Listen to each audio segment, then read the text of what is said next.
डब्बा और फ़नी के जहान में मैंने जब साइड ली है तो कई बार मैंने फ़नी की साइड ली है, ये सोच के कि फ़नी ने जो कुछ भी किया डब्बा की खुशी के लिए किया और अपने प्यार में जो कमिटमेंट किए थे उन कमिटमेंट को पूरा करने के लिए किया। लेकिन वहीं पे फ़नी ने अपने पेरेंट्स के लिए कभी स्टैंड नहीं लिया, जो बात मुझे खटकी थी और उस बात पे मैंने अच्छा खासा रिएक्शन भी दिया था। लेकिन उसके साथ-साथ आजकल फ़नी कुछ ऐसे-ऐसे कारनामे कर रहे हैं जिन कारनामों पे लगता है फिर से एक रिएक्शन की ज़रूरत है। सो पॉडकास्ट को एंड तक ज़रूर सुनना और अगर चैनल में न्यू है तो प्लीज़ सब्सक्राइब ज़रूर करना। सो आजकल डब्बा के जहाँ में फ़नी के इंटेलिजेंस की बहुत ज़्यादा हवाई बातें उड़ रही हैं। हालांकि ये इन लोगों के लिए 7वां 8वां अजूबा ज़रूर हो सकता है, लेकिन अगर आम जनता की बात करें तो ये बातें आजकल 7 से 8 साल के बच्चों को भी पता है। तो जैसे कि आपने लास्ट व्लॉग में देखा ही कि किस तरह वायरलेस कीबोर्ड और वायरलेस माउस को लेके ऐसे हवा बनाई गई जैसे ज़िंदगी में पहली बार किसी ने एक ऐसा जादू देख लिया जो जादू कभी किसी ने देखा ही नहीं। वैसे मॉडर्न बनने वाले लोग, वैसे फर्स्ट डे आईफोन बुक करने वाले लोग, गैजेट लवर्स, सोशल इन्फ्लुएंसर्स, इन लोगों को आज तक यही नहीं पता कि दुनिया में वायरलेस नाम की भी कोई चीज़ होती है और वायरलेस टेक्नोलॉजीज मार्केट में कब की आ चुकी हैं।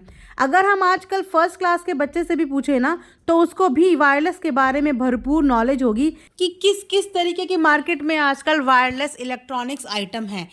ये डब्बा है, नाटक और ड्रामा करना तो खैर इनकी हमेशा से आदत ही है। आपने व्लॉग को ध्यान से सुना हो। अम्मी भी बड़े शॉकिंग अंदाज में पूछ रही थी कि अच्छा ये आइडिया किसका है, क्योंकि उन्हें खुद भी पता है कि मेरी बेटी मेरे डब्बे जैसे दिमाग में तो ऐसे साफ सुथरे हाइजीन मेंटेन करने वाले, घर को क्लीन करने वाले आइडियाज़ नहीं आ सकते।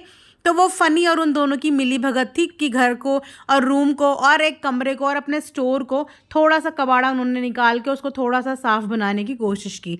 लेकिन जो सेटअप उन्होंने लैपटॉप का स्टडी टेबल पे लगाया वो सेटअप किसी और चीज़ के लिए नहीं, मौधा टू मुंबई और मुंबई टू मौधा की टिकट्स बुक करने के लिए लगाया।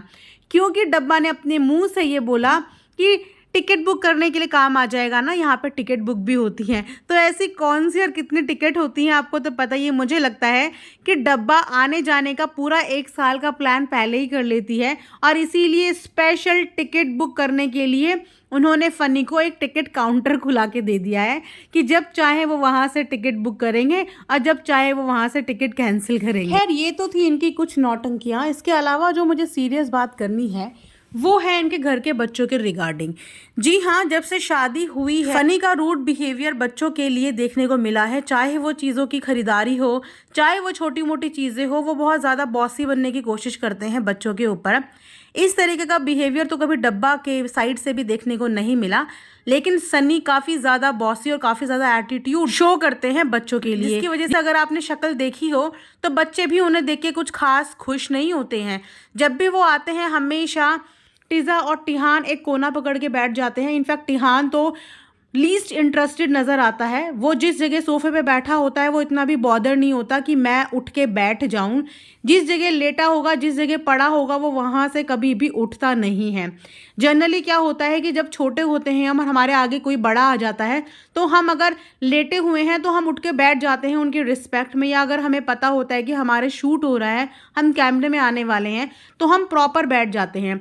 लेकिन वो बच्चा टिहान अगर लेटा है तो वो लेटा ही रहेगा, लीस्ट बॉदर्ड। उसे कोई लेना देना नहीं है कि मैं कैसा दिख रहा हूँ, कैसा नहीं दिख रहा हूँ, और रिस्पेक्ट भी नज़र आती है। ये भी बात ट्रूथ है कि रिस्पेक्ट हासिल की जाती है, ऐसे मिलती नहीं है। उसके बाद टिज़ा को भी कई बार कंट्रोल करने की कोशिश की जाती है।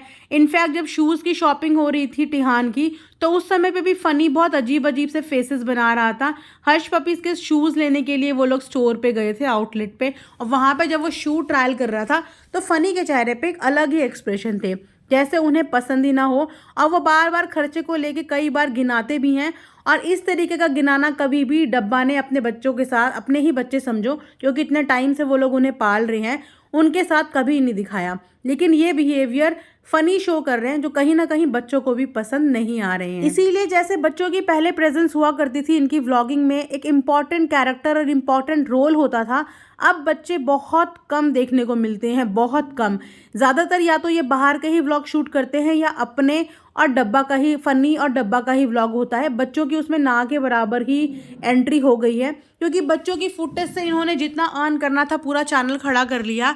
लेकिन अब ये बच्चों को लेते भी नहीं है और ख़ासकर बच्चों के लिए कुछ लेने में भी इन्हें बड़ा बर्डन लगता है, और ये बर्डन अभी कुछ टाइम से ही नोटिस में आ रहा है। अब आई डोंट नो कि इनसाइड स्टोरी क्या है। बच्चे ज़्यादा बदतमीज़ हो गए हैं जिसकी वजह से फ़नी एक डिस्टेंस मेंटेन करता है, या फ़नी रूड हो गया है, या फिर फ़नी कुछ ज़्यादा ही डब्बा के पैसों पे उछलने लगा है और उसको एक एक खर्चे का अकाउंटेंट का रोल प्ले करना है कि एक भी पैसा इधर से उधर फिजूल खर्ची पे नहीं होना चाहिए, या वो बच्चों की रिस्पॉन्सिबिलिटी से कन्नी काटना चाहते हैं।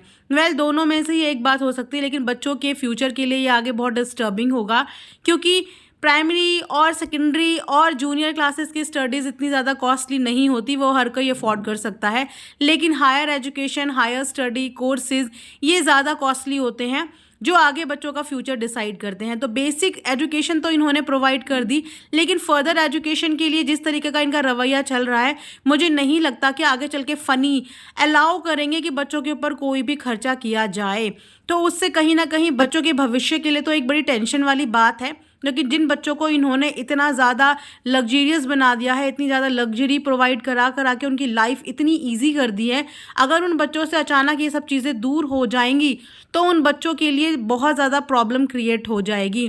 तो दोनों ही हस्बैंड वाइफ लगता है अब अपने फ्यूचर की प्लानिंग करने में जुट चुके हैं, और इस प्लानिंग को करने के लिए इन्होंने काफ़ी ज़्यादा लोगों को इग्नोर करना शुरू भी कर दिया है, और उनमें इनकी इग्नोर लिस्ट में सबसे पहले बच्चे आ चुके हैं।